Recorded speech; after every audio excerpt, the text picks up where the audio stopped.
तो ठीक है दोस्तों, अभी हम लोग आ चुके हैं बिल्कुल हमारे नॉर्मल स्क्रीन के ऊपर। एंड दोस्तों आज के दिन की अगर हम लोग बात करें, ठीक है, तो एक कंपनी की और हम लोगों का थोड़ा ज्यादा फोकस था। सो ऐसा क्यों? क्योंकि अगर देखा गया कल के दिन यस्टरडे की बात करें, रिलायंस इंडस्ट्रीज, इसकी हम लोग को एजीएम देखने को यहाँ पे मिली थी। काफी सारे सरप्राइजेस भी देखने को मिल गए, काफी सारे डिसअपॉइंटमेंट भी देखने को मिल गए, ठीक है। बट ओवरऑल देखा गया ठीक ठाक एजीएम हम लोग को देखने को मिली थी। हर वक्त की बात ये आप सभी लोगों को पता ही है, 7:3 का रेशो था, ऑलरेडी मैं एक्सप्लेन कर चुका था। फाइन।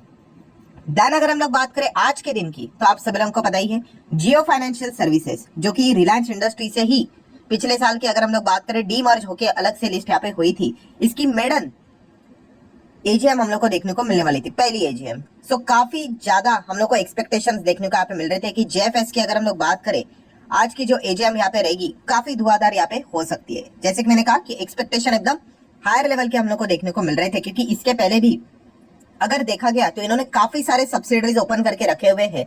फाइनेंस की दुनिया में जितनी भी चीजें अवेलेबल है, हर चीज में ये एंटर करते हुए हम लोग को भविष्य में देखने को यहाँ पे मिलने वाले, चाहे क्रेडिट कार्ड की बात करें या फिर जो बॉक्स भी रहता है साउंड बॉक्स की अगर हम लोग बात करें, इंश्योरेंस सेगमेंट की बात करें, लोन की अगर हम लोग बात करें, असेट मैनेजमेंट की बात करें, वेल्थ से रिलेटेड बात कर ले, ब्रोकिंग इंडस्ट्री की बात कर ले, हर सेगमेंट में ये एंटर यहाँ पे करने वाले हैं। तो ये तो चीजें अभी तक तो हम लोग को यहाँ पे पता थी। सो आज के एजीएम की अगर हम लोग बात करें, जैसे कि आपको पता है एक्सपेक्टेशन हाई इसीलिए थे क्योंकि इससे रिलेटेड कोई तो एडवांस अनाउंसमेंट शायद से हम लोग को देखने को मिल जाए, कुछ तो डेट यहाँ पे सामने आ जाए, क्योंकि हम लोग कब से इंतजार ही कर रहे हैं कि यहाँ पे कुछ ना कुछ तो अपडेट यहाँ पे सामने आएगा।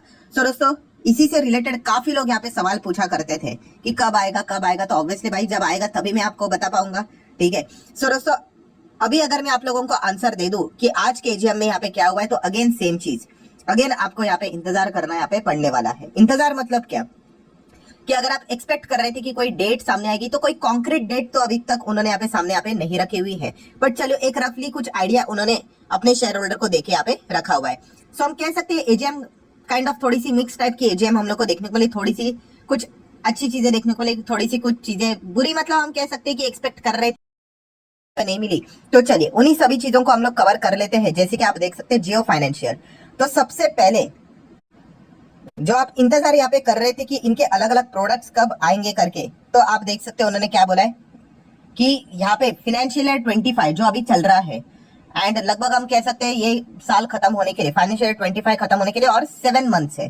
सो इस 7 महीने के भीतर भीतर आप देख सकते हैं काफी प्रोडक्ट यहाँ पे लॉन्च करने जाने वाले हैं। विल सी, ठीक है, फ्यूचर टेंस ही चल रहा है अभी भी इनका, बट कोई बात नहीं, हम कह सकते हैं 7 महीने का इंतजार यहाँ पे आपको करना पड़ सकता है। इस 7 महीने के भीतर भीतर काफी सारी अलग अलग प्रोडक्ट स्कीम्स यहाँ पे लेके आएंगे फाइनेंस से रिलेटेड। सो ये एक चीज हम लोग को देखने को यहाँ पे मिल चुकी है, डेट अभी तक अनाउंस नहीं हुआ है। देन अगर हम लोग बात करें तो एक और पॉइंट हम लोग को पता चल गया कि यहाँ पे हाउसिंग फाइनेंस, आप कह सकते हैं होम लोन, ये लॉन्च करने वाले हैं, एंड इससे रिलेटेड बातचीत एडवांस स्टेज में देखने को मिल रही है, ठीक है। मतलब अभी भी सारी चीजें हुई नहीं, बट हो जाएगी। आपको पता है भाई रिलायंस है, यही तो एक सबसे बड़ा इनका एडवांटेज है। जैसे कि मैंने डिज्नी की जो खबर दी तभी भी आप लोगों को बताया था, ये डिज्नी के साथ मर्जर करेंगे चाहे कितना भी लेट क्यों ना हो जाए, एंड हम लोगों ने देखा 2 दिन पहले डिज्नी के साथ उन्होंने कैसे मर्जर कर लिया, इनकी जो पेरेंट कंपनी रिलायंस इंडस्ट्री ने, तो ये इनके पास सबसे बड़ा एडवांटेज है। तो ये वाली जो बात बोली जाती है ना कि रिलायंस ये करने वाला है करके, तो वो 99% हम लोग को होते हुए देखने को यहाँ पे मिल जाता है। तो ये जो हाउसिंग फाइनेंस है, होम लोन सेगमेंट में भी एंटर करते हुए देखने को यहाँ पे मिलने वाले हैं। देन अगर हम लोग बात करें Jio payment solution pursuing merchant types, बहुत सारे जो छोटे हम लोगों को बिजनेसेस देखने को मिल जाते हैं, मर्चेंट्स उनके साथ टाइप करते हुए देखने को यहाँ पे मिल रहे हैं, ठीक है। भविष्य में हम कह सकते हैं साउंड बॉक्स जैसी चीजें भी आप लोगों को देखने को मिलेगी। पेटीएम का कैसा था वैसे जियो का भी रहेगा, मार्स स्केल में आप लोगों को देखने को मिलेगा। क्यूआर कोड भी आप लोगों को देखने को मिलेंगे, ये भी यूपीआई जैसे सर्विसेज लॉन्च करते हुए देखने को मिलने वाले हैं। तो उसी के साथ आप देख सकते हैं मर्चेंट टाइप्स देखने को मिले, शायद से इनको ये लोन की फैसिलिटीज भी भविष्य में प्रोवाइड यहाँ पे जरूर करवाएंगे। देन अगर हम लोग बात करें नेक्स्ट वाला पॉइंट ऑलरेडी यहाँ पे कवर हुआ था, एंड आखिरी पॉइंट को कवर कर लेते, कौन सा है, black rock. Yes, black rock joint venture will help bring more investment product. मतलब इनका जब जॉइंट वेंचर हो जाएगा ब्लैक रॉक के साथ, सो और भी ये अलग अलग इन्वेस्टमेंट प्रोडक्ट मार्केट में लॉन्च करेंगे। इन्वेस्टमेंट प्रोडक्ट मतलब म्यूचुअल फंड की बात कर ले, ठीक है, वेल्थ मैनेजमेंट की अगर हम लोग बात करें जो इन्होंने अनाउंसमेंट किया था, ब्रोकिंग इंडस्ट्री की बात कर ले, उससे रिलेटेड ये अनाउंसमेंट यहाँ पे करेंगे। ये पॉइंट उन्होंने सामने रखा है, बट इसमें आप देख सकते हो सारे शब्द देखिए, इनके शब्द कैसे हैं, विल, विल मतलब फ्यूचर में होगा, इसके पहले भी जो शुरुआत में हम लोगों ने देख लिया विल सी, ठीक है, एडवांस स्टेज में बातचीत चल रही है, मतलब अभी भी फ्यूचर टेंस यहाँ पे जारी है। इसलिए मैंने कहा कि डेट अभी तक सामने नहीं आई है, ठीक है, भविष्य में ऐसा होगा, वही सारी बातें बोल रहे हैं। भविष्य मतलब आप चलो मैक्सिमम चीजें पकड़ सकते हो कि आने वाले नेक्स्ट 7 महीने में, ठीक है, कोई ना कोई बड़ा अनाउंसमेंट हम लोग को जेएफएस की ओर से ऑफिशियली होते हुए देखने को मिल सकता है। ये उनके आज के एजीएम से पता यहाँ पे चल गया है। सो डेफिनेटली जो लोग यहाँ पे एक्सपेक्ट कर रहे थे इंक्लूडिंग मी कि कुछ तो यहाँ पे एक कॉन्क्रीट अनाउंसमेंट यहाँ पे हो करके, तो वैसा देखने को नहीं मिला। इनफैक्ट अगर हम लोग बात करें, एक और यहाँ पे पॉइंट हम लोग को देखने को मिल चुका है, ठीक है, वो वाला कौन सा है, ब्लैक रॉक के साथ जो ज्वाइंट वेंचर है इससे रिलेटेड। तो जियो फाइनेंशियल मैनेजमेंट ने क्या बोला है, देखिए, hopeful of getting regulatory approval for the business with the black rock. ओहो, मतलब ब्लैक रॉक के साथ जो ज्वाइंट वेंचर इन्होंने अनाउंस किया था 50-50 पिछले साल की अगर हम लोग बात करें, तो इसको अभी तक रेगुलेटरी अप्रूवल नहीं मिला है। वो कह रहे कि होपफुली हमें ये मिल जाएगा करके, ठीक है। अभी रिलायंस है, समहाउ इन चीजों को वो मैनेज कर ही लेंगे, बट यस डिसअपॉइंटमेंट वाली बात ये है कि अभी भी इनको रेगुलेटरी अप्रूवल नहीं मिला, इसका वो इंतजार यहाँ पे करना पड़ेगा इनको। तो ये पॉइंट वो बताने की कोशिश यहाँ पे कर रहे हैं। अगर मैं बात करूं तो ये देखिए, जून 23 की बात करें तो कंपनी ने यहाँ पे बोला था कि 50-50 ज्वाइंट वेंचर करेंगे, 50 रिलायंस लेकर आएगा, 50 ब्लैक रॉक लेकर यहाँ पे आ जाएगा, एंड लॉन्च करेंगे असेट मैनेजमेंट सर्विसेज हमारे भारत देश में, ठीक है। सो इसी से रिलेटेड अभी भी इनको यहाँ पे अप्रूवल मिलना यहाँ पे बाकी है। ये एक पॉइंट हम लोग को रिलायंस के जो जियो सर्विस जेएफएस की बात करें उनके मैनेजमेंट की ओर से पता यहाँ पे चल चुका है। सो यही थी दोस्तों एजीएम। यहाँ के बाकी की चीजों की अगर हम लोग बात करें, कोई बड़ा डिस्कशन यहाँ पे नहीं हुआ, सारी चीजें फ्यूचर में होंगी, यही चीजें हम लोग को वापस देखने को मिले। इसलिए तो मैंने बोला ना कि एक्सपेक्टेशन था, बट इंतजार ही हाथ में फिलहाल तो यहाँ पे लगा हुआ है। सो देन अगर हम लोग बात करें, अगर आप ये एक्सपेक्ट करे थे इंश्योरेंस, इससे रिलेटेड उन्होंने बातचीत की थी एजीएम में, रिलायंस के एजीएम में बोला था उन्होंने कि हम लोग इंश्योरेंस सेगमेंट में यहाँ पे आएंगे, विदेश से कोई तो प्लेयर लाएंगे, टाई अप करेंगे। सो अभी भी यहाँ पे भी आपको वही करना पड़ेगा, इंतजार करना पड़ेगा। ऑफिशियली अभी तक कोई भी खबर सामने यहाँ पे आई नहीं है। सो ये पूरा था देखने को यहाँ पे मिल चुका है, ठीक है। आज के दिन की बात करें तो 1% की गिरावट देखने को मिल चुकी है, ठीक है।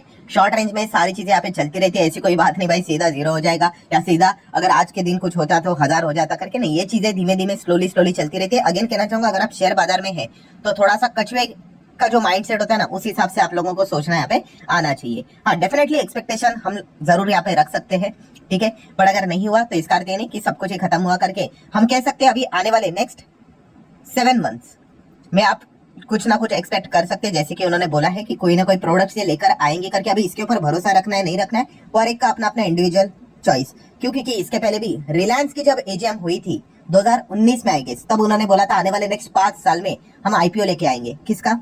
रिटेल का या फिर जियो का। 5 साल तो हो गए इस वक्त की, इसीलिए तो एजीएम काफी ज्यादा इंटरेस्टिंग बनी हुई थी कि शायद से आईपीओ का कुछ ना कुछ बोलेंगे, पर ऐसा नहीं हुआ। तो वो डिसअपॉइंटमेंट हम लोग को देखने को मिला है।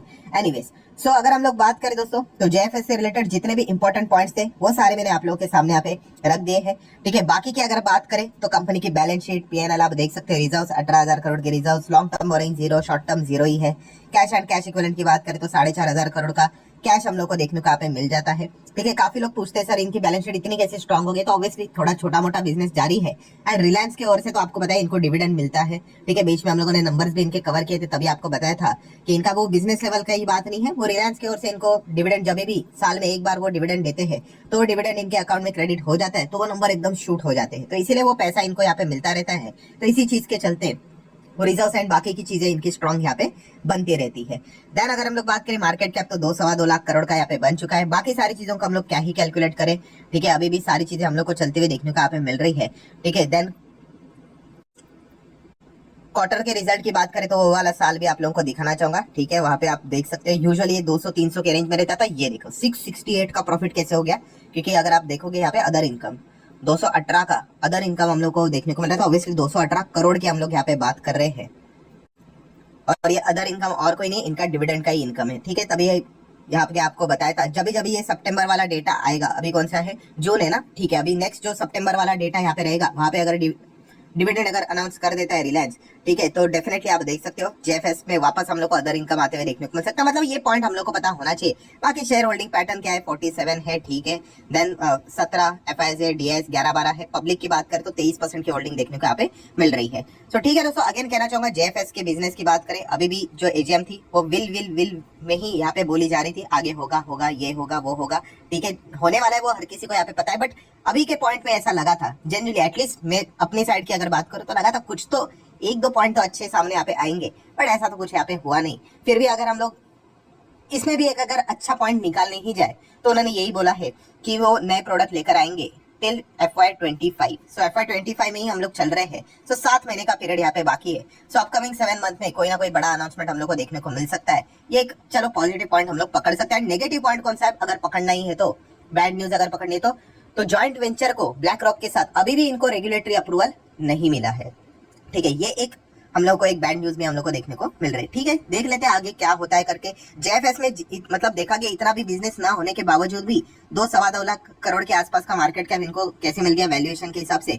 तो भविष्य में ये कुछ बहुत बड़ा करेंगे, इसकी उम्मीद काफी लोग लगाकर बैठे हुए, क्योंकि वैल्यूएशन ऐसा ही निकाला जाता है। ठीक है, मैंने काफी बार आपको बताया भी था, वरना स्टार्टअप कंपनी तो घाटे में रहती है, उनका कैसे वैल्यूएशन बिलियंस में निकल जाते हैं, यूनिकॉर्न कैसे बनती है। तो वैल्यूएशन हमेशा भविष्य में आप कितना कमा सकते हो उस हिसाब से करंट लेवल पे वैल्यूएशन निकाला जाता है।